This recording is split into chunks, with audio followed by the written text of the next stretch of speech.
Apparently there was a match fixing in the traitors. ये statement हमारा नहीं है, ये स्टेटमेंट है शहनील गिल का, जो कि शुभमन गिल की सिस्टर हैं,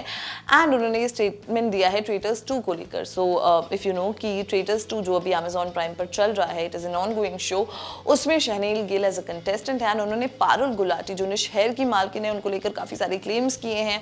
एंड जिस पर पूरी कॉन्ट्रोवर्सी आग की तरफ फैल गई है, and people are literally talking about it everywhere. So Shahneel Gill ने कहा कि जो कहा जा रहा था कि have this gut feeling, it was not a gut feeling, बल्कि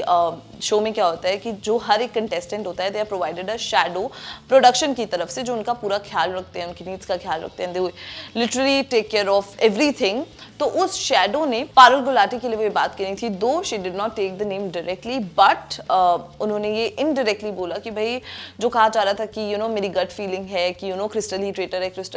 है, it was not a gut feeling, बल्कि उस पर्टिकुलर कंटेस्टेंट ने यानी कि पारुल गुलाटी ने अपनी शैडो को पे किया था, पैसे दिए थे to know who the traitor is. Literally everybody is talking about it and people are saying यार ये हो क्या रहा है, एंड अगर ये सब जेन्युइनली हो रहा था, अभी तक ये चीजें अचानक से बाहर कैसे आ गई, कहीं पे भी एपिसोड में इस चीज को नहीं दिखाया गया, and all of that, but and also some people are calling it a PR stunt, क्योंकि जिस तरीके से हमने पिछले हफ्ते के एपिसोड्स में देखा कि कुल्लू, अभिषेक मल्हान यानी कि फुकरा इंसान and Parul Gulati got out of the show, तो कहा जा रहा था कि भाई आपने सारे स्ट्रॉन्ग कंटेस्टेंट्स तो निकाल ही दिए, सो अब हम शो किसके लिए देखें, तो इट इज़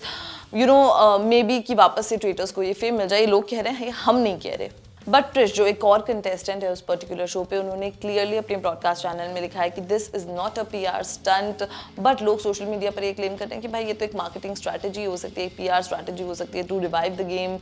वापस से शो को इतनी व्यूअरशिप मिले एंड एवरीथिंग। बट अभी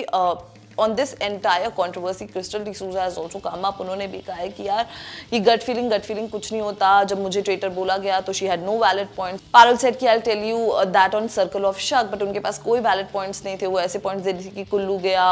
हरमन गया, आप रोइंग नहीं, but she had no valid points to tell me, and literally she was playing a really bad game. And then Rida Tharana ने भी इस चीज पर रिएक्ट किया, उन्होंने कहा this was not a gut feeling, this was a cheater feeling. And जब ये सारी कंट्रोवर्सी स्टार्ट हुई, शहनील का स्टेटमेंट आया, क्रिस्टल का स्टेटमेंट आया, then now Parul Gulati has finally reacted to it. She has said this is circle of शक all over and guess what, I am innocent again. So इस पूरी कंट्रोवर्सी को लेकर आपका क्या कहना है? डू यू थिंक कि सच में Parul Gulati paid someone to know who are the traitors, and अगर हुआ तो इतने सारे कैमरास के बीच में वो दिखा क्यों नहीं, वो रिफ्लेक्ट क्यों नहीं हुआ? एंड ट्रेटर्स हमने देखा है किस तरीके का फॉर्मेट है, and they are keeping an eye on you every time जब तक आप उधर होते हो, एंड ये चीजें पॉसिबल कैसे हो गई? एंड कुछ लोग जो कह रहे हैं कि PR स्टंट है, ये पूरा मार्केटिंग स्ट्रैटेजी है। What do you have to say about it? Do let us know your thoughts in the comment box down below, and till then keep watching Bollywood live.